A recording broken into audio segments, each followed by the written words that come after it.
हिंदी में आपका स्वागत है। मैं अर्चना सिंह। आज हम पढ़ेंगे सूरदास के पद शीर्षक के 5वें पद को। चौथे में आपने पढ़ा कि कृष्ण अपनी माता यशोदा से जिद करते हैं कि माँ मैं अपनी गायों को चराऊंगा। अब इस पद में वह गाय चरा करके क्या अनुभव करते हैं उसका ही वर्णन कवि ने किया है। मैया हो न चराए हो गाय। यहाँ पे कृष्ण क्या कहते हैं, हे माँ अब मैं गायों को नहीं चराऊंगा। सिगरे ग्वाल घिरावत मोसो मेरे पाई पिराई। क्या कहते हैं, सिगरे जो सभी ग्वाल बाल हैं, घिरावत मुझे दिन भर घुमाते रहते हैं, मेरे पाई पिराई जिससे मेरे पैरों में दर्द होने लगा है, इसलिए हे माँ अब मैं गायों को नहीं चराऊंगा। जौन पत्या ही पूछ बंदा हूँ।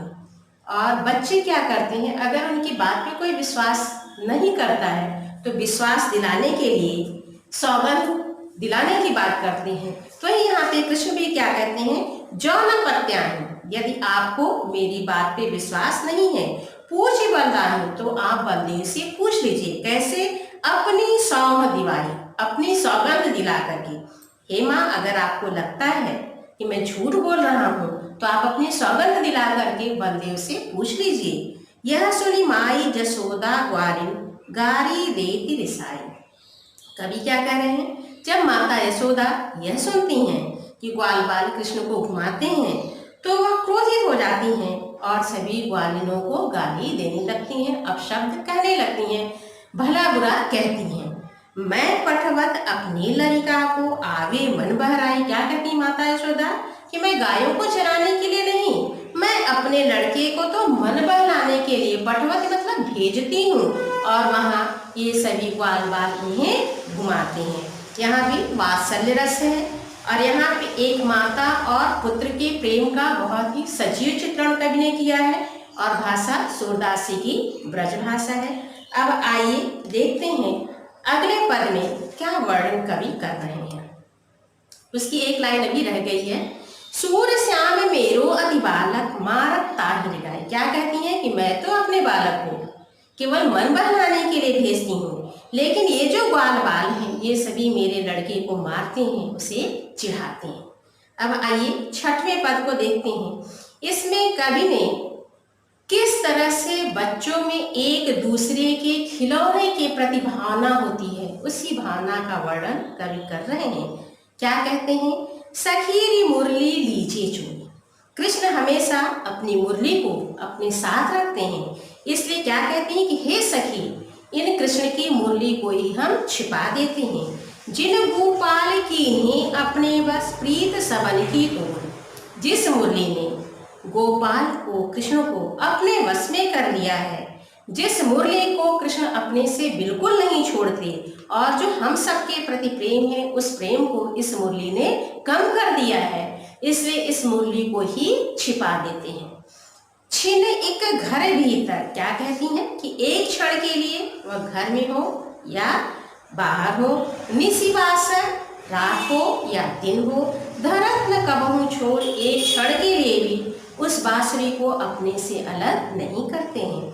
कबहू कर कभी अपने हाथों में लेते हैं, कबहू अधरन कभी अपने होठों पे रखते हैं, कटी कबहू खोसत जोर, और कभी उस बांसुरी को अपने कमर में खोस लेते हैं। न जानो कछु मेरी मोहनी राखे अंग अंग बोल।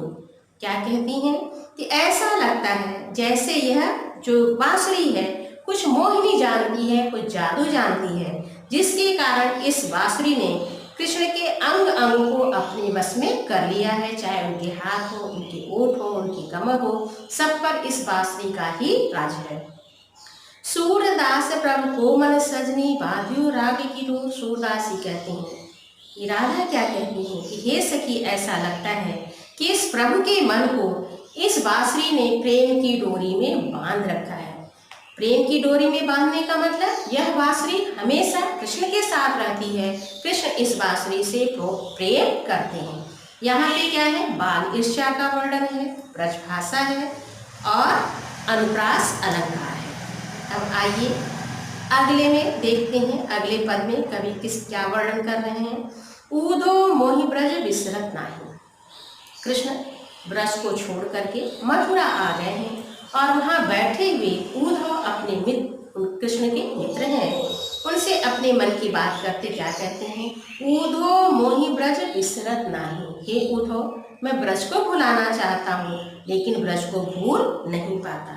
वृंदावन गोकुल बन उपवन सघन कुंज की छाई। वह वृंदावन, वहाँ के बाग बगीचे, वहाँ की लताओं की जो छाया है, वह छाया मैं भूल नहीं पाता हूँ। प्रात समय माता जसमत अरे नंद देख सुख पावत। और कृष्ण क्या कहते हैं कि प्रातः काल होते ही माता यशोदा और नंद बाबा को देख करके जो सुख की अनुभूति होती थी, उस सुख को मैं भूल नहीं पा रहा हूँ। माखन रोटी दहियो सजायो अतिहित साथ खवावत। माता यशोदा मक्खन और रोटी और सजाई हुई दही, जो अच्छी तरह से जमी हुई दही होती है, उसको क्या कहते हैं, सजी हुई दही। तो वही कृष्ण क्या कहते हैं कि माता यशोदा प्रेम के साथ मुझे मक्खन रोटी खिलाती थी, मुझे वह सजाई हुई दही खिलाती थी, वह प्रेम मैं भूल नहीं पा रहा हूँ। गोपी ग्वाल बाल संग खेलत सब दिन हंसत सिरात। गोपी और ग्वाल बालों के साथ खेलते हुए, सिरात मतलब बीत जाना, पूरा दिन हंसते खेलते बीत जाता था। सूरदास धन धनी ब्रजवासी जिनसो हित जतु जाता। सूरदासी कहते हैं वह ब्रज के लोग धन्य हैं। कौन से ब्रज के लोग? जिनसे इस प्रकार का प्रेम श्री कृष्ण करते हैं, जिन ब्रजवासियों को कृष्ण भूल नहीं पाते हैं, वह ब्रजवासी धन्य है।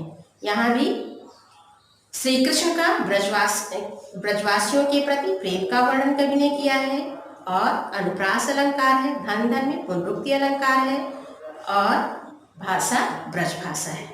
तो आपने 7वें पद तक पढ़ा, इसके आगे हम कल पढ़ेंगे। धन्यवाद।